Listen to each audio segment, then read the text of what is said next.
নমস্কাৰ বন্ধুসকল, লৈ আহিছো আজি ৰাতিপুৱাৰ কেইবাটাও গুৰুত্বপূৰ্ণ খবৰ। অৰুণোদয় আঁচনিক লৈ হিমন্ত চৰকাৰৰ এটা ডাঙৰ ঘোষণা।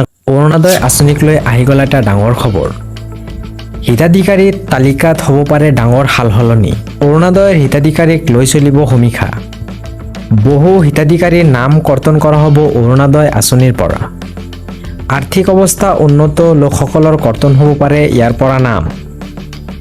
অৰুণোদয় পোৱা পৰিয়ালৰ সদস্যই চৰকাৰী চাকৰি কৰিলে কৰ্তন হ'ব পাৰে নাম।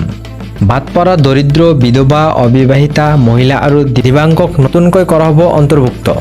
অৰুণোদয় হিতাধিকাৰীৰ বেংক একাউণ্টৰ সৈতে আধাৰ কাৰ্ড লিংক বাধ্যতামূলক, অন্যথা বঞ্চিত হ'ব পাৰে ধন লাভৰ পৰা। আগষ্টৰ পৰা ধন লাভ কৰিবলৈ সাজু হওক প্ৰতিগৰাকী হিতাধিকাৰী।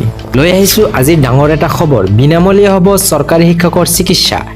শিক্ষকসকলে চিকিৎসা কৰিবলৈ এতিয়া দিব নালাগিব কোনো ধৰণৰ ধন। চিকিৎসাৰ নামত শিক্ষক আৰু শিক্ষয়িত্ৰীয়ে দিব নালাগে এটকাও। বিনামূলীয়া চিকিৎসা সেৱা লাভ কৰিব শিক্ষক-শিক্ষয়িত্ৰীয়ে। চৰকাৰে শিক্ষাগুৰুৰ বাবে আনিলে নগদবিহীন চিকিৎসাৰ আঁচনি। শিক্ষকৰ পৰিয়ালেও লাভ কৰিব বিনামূলীয়া চিকিৎসাৰ সুযোগ এতিয়া।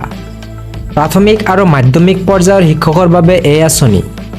ইয়াৰে বাবে অনলাইন যোগে আবেদন কৰিব লাগিব শিক্ষকসকলে। উত্তৰ প্ৰদেশৰ যোগী চৰকাৰে কৰিলে এই এটা ডাঙৰ ঘোষণা। 8 জুলাইত মুখ্যমন্ত্ৰী যোগী আদিত্যনাথে আঁচনিখন কৰিব উদ্ভাৱন। SACHISৰ তথ্যমতে এতিয়ালৈ 7,89,032 জন শিক্ষকে কৰিছে এই আবেদন। আয়ুষ্মান ভাৰত আঁচনিৰ অধীনত উপলব্ধ সকলো চিকিৎসা পাব শিক্ষকে। শিক্ষকগৰাকীৰ পিতৃ-মাতৃ, সন্তান, পৰিবাৰেও লাভ কৰিব এই ডাঙৰ সুবিধা। নগাসকলে অসমীয়া সমাজত চলাইছে দপদপনি।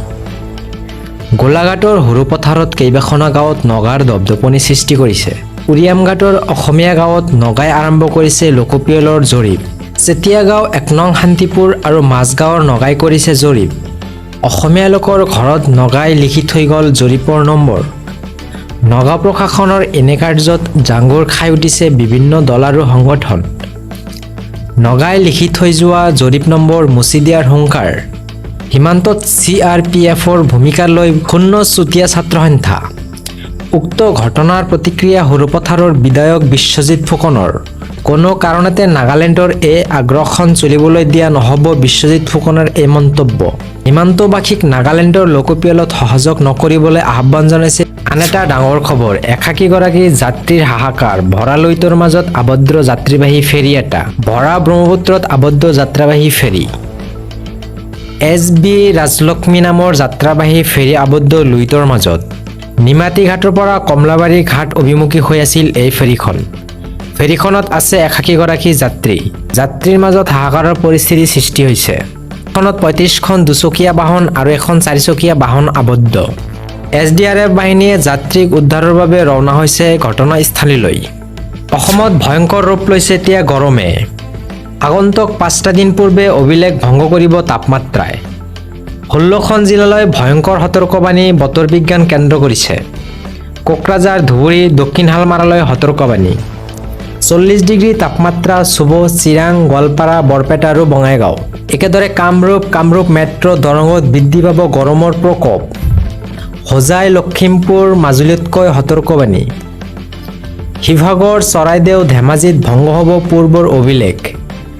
আজিৰ দিনটোত গুৱাহাটীত সৰ্বাধিক 38 ডিগ্ৰী চেলছিয়াছ গৰম আছিল।